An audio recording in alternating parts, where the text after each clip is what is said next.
સમગ્ર ગુજરાતમાં ચોંકાવનારી ઘટના સામે આવી છે। ગુજરાતના પાટનગર ગાંધીનગરમાંથી દેશની સૌથી મોટી ડિજિટલ એરેસ્ટની ઘટના પ્રકાશમાં આવી છે। વૃદ્ધ મહિલા ડોક્ટરને 3 મહિના સુધી ડિજિટલ એરેસ્ટ કરી 19 કરોડથી વધુ જેટલી માતબર રકમ પડાવી લેવામાં આવી હતી। સમગ્ર ઘટનામાં ફ્રોડ કરનાર દ્વારા વૃદ્ધ ડોક્ટરને એવું જણાવવામાં આવ્યું હતું કે આપના દ્વારા જે સોશિયલ મીડિયા પર પોસ્ટ કરવામાં આવે છે તે લોકોને વાંધાજનક છે અને આપના પર આ બાબતે કેસ નોંધવામાં આવ્યો છે।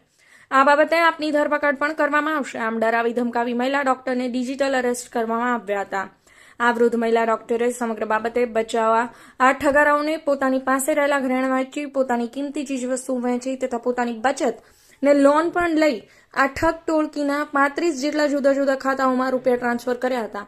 નવાઈની વાત તો એ છે કે આ ચોર ટોળકીના માણસો એકાઉન્ટ પણ 5% લેખે ભાડે રાખતા હતા, પરંતુ હવે આ પૈકીનો એક વ્યક્તિ પોલીસ શકંજામાં આવી ગયો છે।